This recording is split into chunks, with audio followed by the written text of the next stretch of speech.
있습니다.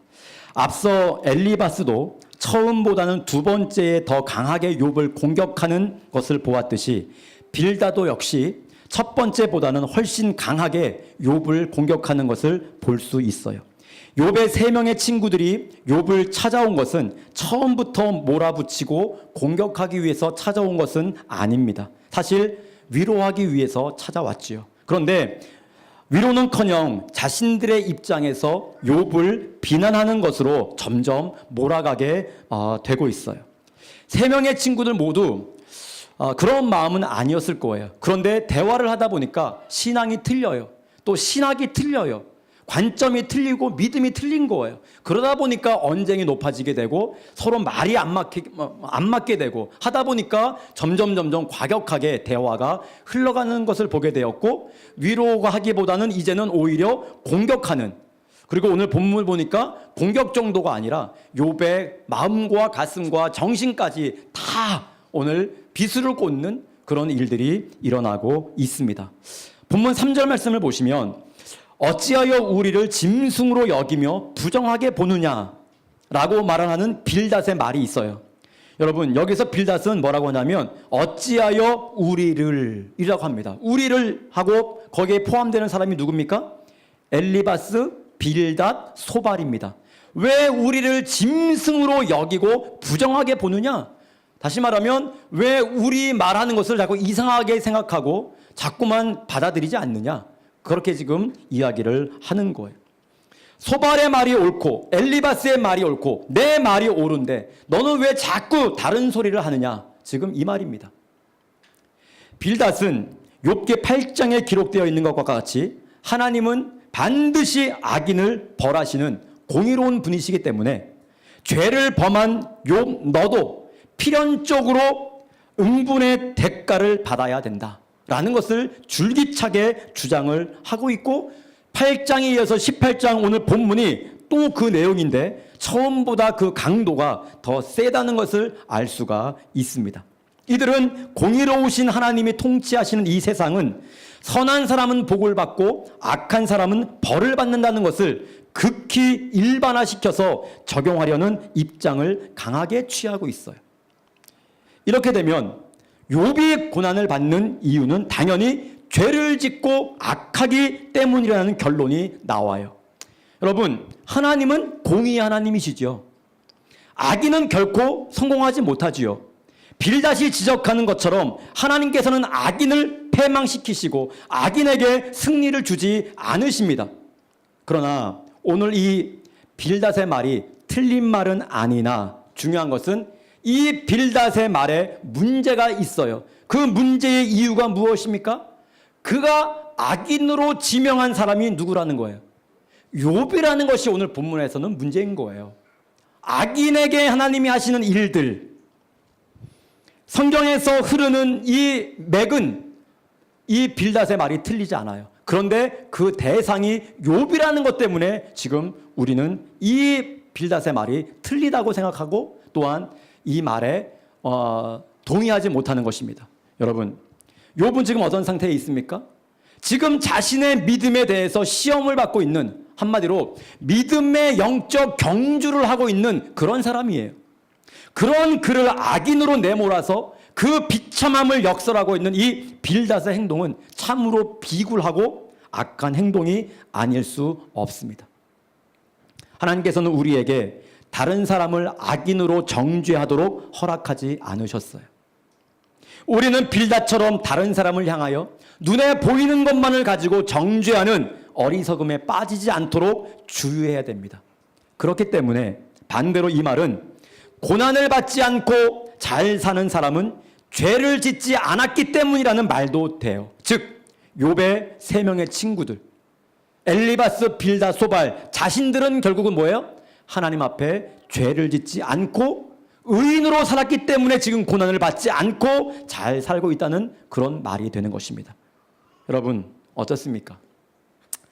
이런 논리로 이 세상을 보면 고난을 당하지 않는 사람은 의인이고 고난을 당하는 사람은 죄를 지어서 그렇다는 결론이 나오고 말지요. 여러분 생각에는 어떻습니까? 제가 앞에서 말을 드렸지만, 답을 이미 말씀드렸지만, 맞는 말 같아요? 틀린 말 같아요? 틀린 말이죠. 이 세상에 죄인이 아닌 사람이 어디에 있습니까? 빌닷 죄인 아닙니까? 엘리바스 죄인 아닙니까? 소발 죄인 아닙니까? 자기들은 마치 죄가 없어가지고 욥처럼 고난을 당하지 않는 것처럼 이야기를 하고 있어요. 그렇다면 바울은 어떻게 된 겁니까? 바울은 어떻게 된 거예요? 여러분, 요셉은 어떻게 우리가 설명을 해야 됩니까? 요셉처럼 성경에서 흠없는 사람이 어디 있어요? 그 요셉이 얼마나 많은 세월 고통당했습니까? 얼마나 많은 세월 억울한 일을 당했습니까? 그 설명을 어떻게 할 거예요? 다니엘 어떻게 할 겁니까? 예수님, 우리가 어떻게 해석을 해야 됩니까? 예수님의 고난을. 결국 이 세 친구들의 논리로 하자면 하나님의 뜻을 인간의 행위로 얼마든지 바꿀 수 있다는 그런 말이 되는 거예요. 아주 위험천만한 생각입니다. 하나님을 우리의 행동으로 바꿀 수 있다는 거예요. 아니죠. 여러분, 세상의 모든 종교의 특징이 무엇입니까? 특히 기복주의 신앙의 특징은 인간이 무엇인가를 신 앞에 정성스럽게 하면 그 정성의 신이 감복해서 원하는 것을 주는 것으로 되어 있어요. 세상의 종교가. 즉 인간이 신을 조종하고 신을 마음대로 부려먹을 수 있다는 것이 세상의 종교입니다. 그러나 기독교는 그렇지 않아요. 하나님의 뜻은 그 어떤 것으로 변하지 않습니다. 다만 인간이 하나님의 뜻을 알고 인간이 변해야 되는 거예요. 여러분, 인과응보가 무엇입니까? 나는 변하지 않고 하나님이 변해서 내가 원하는 것을 주시는 것이 인과응보식의 인본주의적 사상의 가장 큰 특징입니다. 물론 인과응보적인 일들이 우리 삶 속에 존재하는 것은 사실이죠. 그러나 문제는 모든 현상을 원인과 결과를 동일하게 놓고 결론을 지어버리게 되면 하나님이 설 자리는 없어지게 되는 거예요. 여러분, 굳이 하나님이라고 하는 그 신이 존재할 이유가 무엇입니까? 다른 신도 많은데. 그러므로 기독교 신앙은 어떤 상황에서 어떤 일이 일어난다 할지라도 하나님의 분명한 뜻과 의지가 있는 것을 우리가 믿고 받아들이는 거예요. 즉 한마디로 말하면 하나님의 주권 사상을 믿어야 한다는 겁니다. 우리가 기도는 하지만 주시는 분은 하나님이세요. 안 주시는 분도 하나님이십니다. 다른 종교는 이게 용납이 안 돼요. 우리가 뭘 하면 반드시 받는 거예요. 기독교는 아니에요. 내가 아무리 정성스럽게 해도 하나님이 안 주시면 안 주시는 거예요. 주시면 감사한 거예요. 하나님의 주권 사상을 우리는 믿어야 돼요. 이게 기독교 신앙이에요. 왜 안 주시는지는 우리의 소관이 아닙니다. 하나님의 주권하에서 그분이 때로는 악인에게도 복을 주시기도 해요. 반대로 선한 사람에게도 안 되게 하시게 합니다. 희한하죠? 여러분, 우리가 하나님의 뜻을 어떻게 다 알겠어요? 선한 사람들이 믿음을 이겨나가는 과정을 통해서 우리에게 보여주고 싶은 메시지가 때로는 있으시고, 악인들의 형통을 통해서도 또한 하나님이 세상 사람들에게 주시는 메시지가 또 있어요. 맞습니까?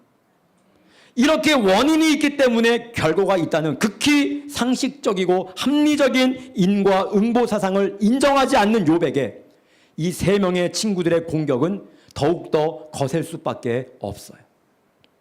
그래서 빌닷은 욥의 이런 주장을 악으로 규정하고 있습니다. 욥의 이런 생각은 악한 것이기 때문에 하나님은 이런 악을 영원히 몰아낼 것이라고 이야기를 하고 있어요. 그것이 이제 5절 이하에서 말씀을 하고 있는 비유인데, 우리 5절 6절 말씀을 다시 한번 보겠습니다. 5절 6절이요. 시작. 악인의 빛은 꺼지고 그의 불꽃은 빛나지 않을 것이요 그의 장막 안의 빛은 어두워지고 그 위에 등불은 꺼질 것이요. 아멘. 빛과 등불은 무엇을 의미합니까? 그래서 하나님 앞에서 누리는 번영과 축복을 의미합니다. 그런데 악인은 집안의 불빛이 꺼지듯이 누리던 번영과 축복이 사라지고 만다는 거예요. 누구 얘기하고 있는 거예요? 욥 얘기하는 거예요. 욥. 너의 지금 삶이 그렇다는 거예요. 불 꺼진 집 같다는 것입니다. 예? 네가 그동안 반짝받았던 그 번영과 축복 이제 영원히 다 사라진 거라는 거예요. 이어 7절부터 10절까지의 말씀도 마찬가지입니다. 우리 같이 읽겠습니다. 7절로 10절. 시작. 그의 활기찬 걸음이 피곤하여지고 그가 마련한 꾀에 스스로 빠질 것이니 이는 그의 발이 그물에 빠지고 올가미에 걸려들며 그의 발 뒤꿈치는 덫에 치이고 그의 몸은 올무에 얽힐 것이며 그를 잡을 덫이 땅에 숨겨져 있고 그를 빠뜨릴 함정이 길목에 있으며. 아멘. 여기서 지금 빌닷은 욥을 뭐로 표현을 하고 있냐면 자기 꾀에 스스로 빠진 사냥꾼으로 욥을 비유하고 있어요. 그래가지고 지금 여러 가지 도구가 나와요. 어떤 도구가 나오죠? 그물, 함정, 덫, 올가미, 밧줄, 뭐 하는 데 쓰이는 거죠? 예, 사냥할 때 쓰는 도구입니다. 네가 욥아, 네가 쳐놓은 그 도구에 네가 걸려가지고 지금 죽었다는 겁니다. 그 도구가 의미하는 게 뭡니까? 죄지요. 네가 죄 지어가지고 네가 스스로 지금 죽어가고 있다는 거예요. 계속해서 12절에서는 기근과 같은 재앙으로 굶주리게 될 것이고 13절에서는 질병과 사망으로 육체가 고통을 당할 것이고 14절에서 포로가 되어 장막을 타인에게 빼앗기고 쫓겨날 것이라고, 악인은 그렇게 반드시 멸망할 것이라고 거침없이 말하는 것을 볼 수가 있어요. 얼마나 지금 욥을 힘들고 어렵게 말로 지금 상처 주고 아프게 하고 있는지 몰라요. 불 꺼진 집이라는 거예요. 네가 스스로 네 덫에 걸려가지고 죽어가고 있다는 거예요. 그것뿐이 아닙니다. 너는 반드시 멸망하게 될 것이고 앞으로 네 후손들까지도 이제 일어나지 못하는, 완전히 이 땅 가운데서 너의 모든 흔적과 자취는 사라질 것이라고 15절 말씀부터 19절까지 입에 담지 못할 저주를 하고 있는데, 우리 짧으니까 함께 같이 읽겠습니다. 15절 말씀부터 19절 시작. 그에게 속하지 않는 자가 그의 장막에 거하리니 유황이 그의 처소에 뿌려질 것이며 밑으로 그의 뿌리가 마르고 위로는 그의 가지가 시들 것이며 그를 기념함이 땅에서 사라지고 거리에서는 그의 이름이 전해지지 않을 것이며 그는 광명으로부터 흑암으로 쫓겨 들어가며 세상에서 쫓겨날 것이며 그는 그의 백성 가운데 후손도 없고 후예도 없을 것이며 그가 거하던 곳에는 남은 자가 한 사람도 없을 것이라. 아멘. 여러분, 이런 말이 세상에 어디 있습니까? 이 세상에서 가장 불행한 사람은 잊혀진 사람이라고 하는 말이 있듯이 악인은 단지 육체의 죽음으로 끝나는 것이 아니라 그와 관련된 모든 기억과 흔적, 후손들까지도 단절되는 비극을 겪게 된다는 거예요. 그래서 19절에 보니까 후손도 없고 후예도 없을 것이며, 욥이 10명의 자녀들을 잃어버린 현재를 생각할 때 이 지금 악인의 후손이 끊어진다는 이 지적은 다분히 누구를 향한 이야기예요? 욥을 향한 이야기임에 틀림없어요. 거의 저주 수준의 막말을 사실상 욥에게 퍼붓고 있습니다. 빌닷은 악인의 최후에 대해서 아주 생생하게 묘사를 했어요. 악인은 지구상으로부터 영영원히 내쫓아야 되는 것이, 한다는 것이 빌닷의 주장이에요. 여러분, 세상을 살다 보면 정말 악한 사람이 있어요. 그래서 죄는 미워도, 그래도 죄는 미워도 사람은 미워하지 말라는 말이 있는데, 특히 하나님을 믿는 사람들은 더더욱이 이 말을 여러분 잘 기억해야 됩니다. 죄는 미워해도 사람은 미워하지 말라. 이 말이 무슨 뜻일까요? 우리도 죄인이란 얘기입니다. 그 사람을 용서해라, 사랑해라, 그런 말이 아니죠. 나도 죄인이라는 것이 이 말씀 안에 다 들어가 있는 거 아닙니까?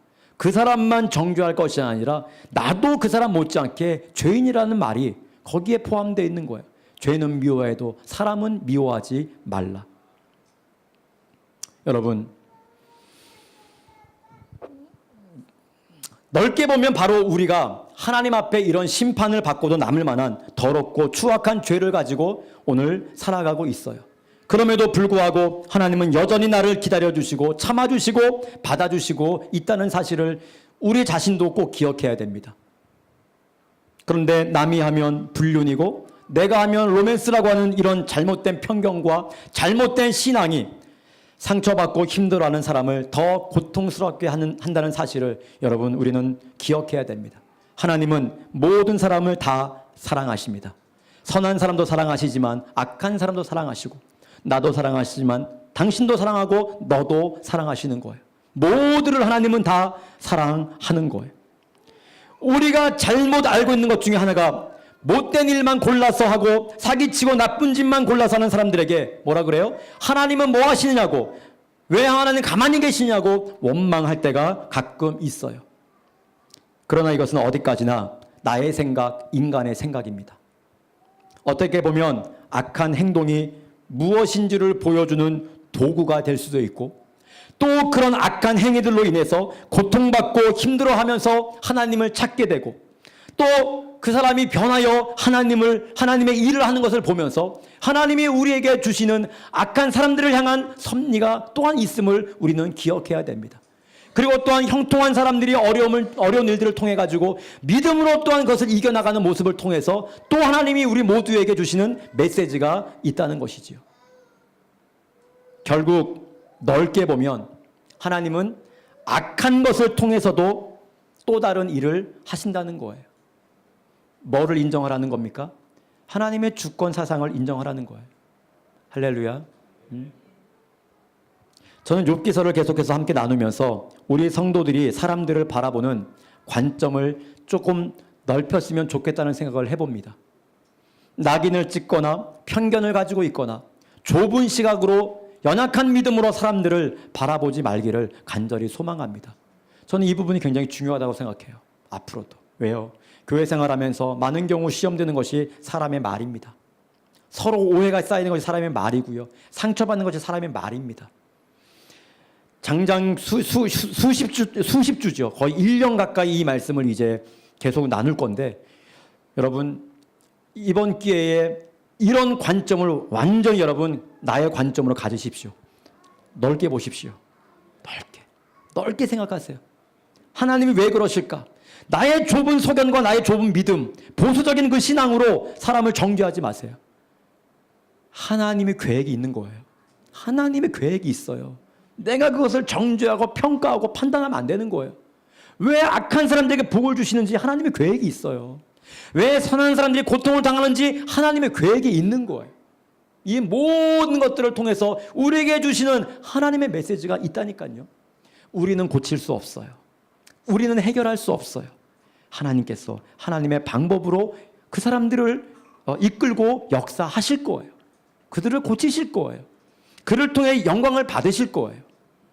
내가 앞서서 하나님 앞서서 하나님인 것처럼 정죄하고 판단하는 일은 절대로 우리 공동체 가운데 있지 않기를 간절히 축복합니다. 모든 심판의 결정은 하나님이 하시는 것이지요.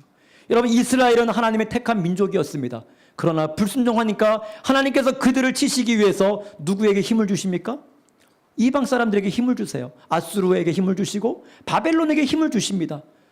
이스라엘 백성은 이해할 수가 없어요. 우리가 택한 사람들이라면서 하나님이 그 옛날부터 우리를 여기까지 고생하면서 이끌어 나오셨으면서 왜 정작 복은 저들에게 주시는가? 이유가 있는 거죠. 그들은 이유를 몰라요. 그러나 그들 또한 과하게 이스라엘 백성들을 착취하고 억압할 때 하나님이 또한 그들의 죄를 또 물으셨어요. 그들도 만약에 곰곰이 생각하면 하나님 이해가 안 돼요.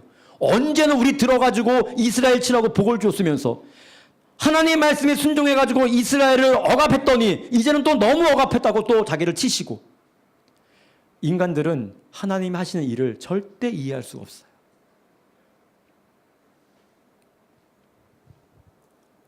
지금도 마찬가지 아닙니까? 하나님을 믿지 않는 나라들이 왜 잘 사는 나라가 있어요? 하나님이 주신 메시지가 있는 거예요. 왜 하나님 잘 믿는 나라에 어려움이 있어요? 하나님이 주신 메시지가 있어요. 가정도 마찬가지고 교회들도 마찬가지입니다. 다 똑같아요. 수요일날도 제가 수요 예배 때 말씀을 드렸지만 부족하지만 하나님의 일을 하는 사역자의 가정이 잘 돼야 되잖아요. 우리 상식적으로. 그러나 사역자들마다 다 잘 됩니까? 아니죠. 힘들게 고통당하는 목회자들도 엄청 많고, 저도 제 마음대로 우리 가정이 안 될 때가 많이 있어요. 우리가 수요일날 에베소서 바울을 통해서 그 얘기를 잠시 했거든요. 이해할 수 없음입니다. 이해할 수 없어. 모든 심판의 결정, 모든 삶의 결정은 하나님이 하십니다. 랑게라고 하는 사람은 이런 말을 했어요. 성도를 핍박하는 악인의 손이 길다 할지라도 성도를 구원하시는 하나님의 손은 그들의 손보다 더욱 길고 힘이 강하다. 말씀을 마치겠습니다. 사랑하는 여러분, 힘들고 어려운 세상 속에서 나 자신을 향해서도 지금 평가하지 마십시오. 타인을 향해서도 지금 평가하지 마십시오. 나를 향해서도 스스로 정죄하지 마십시오. 타인을 향해서도 지금 정죄하지 마십시오. 할렐루야. 하나님이 하시는 일 가운데 우리는 하나님 바라보고 인내하면 됩니다. 행하시는 일들을 받아들이면 되고요. 힘들고 어렵지만 순종할 수 있는 믿음 달라고 기도하면 되는 것입니다. 우리 어찌 하나님의 일하심에 반기를 들고 그러실 수 없다고 말할 수 있는 자격이 우리에게 어디 있겠습니까? 타인을 향해서도 마찬가지입니다. 사랑하는 여러분, 힘들고 어려운 지체를 향하여서 기도하십시오. 눈물 흘리십시오. 좋은 일은 같이 기뻐하십시오. 그것뿐이 우리가 할 일이 없어요. 오늘 다시 한번 이 말씀을 통해서 여러분들의 신앙과 삶의 모습을 하나님의 말씀과 하나님의 뜻으로 볼 수 있는 깊은 신앙의 안목을 가질 수 있기를 바라고, 또한 타인을 향한 함부로 판단하거나 말하지 않는 믿음의 또한 통찰력이 있기를 주님의 이름으로 간절히 축원합니다. 아멘.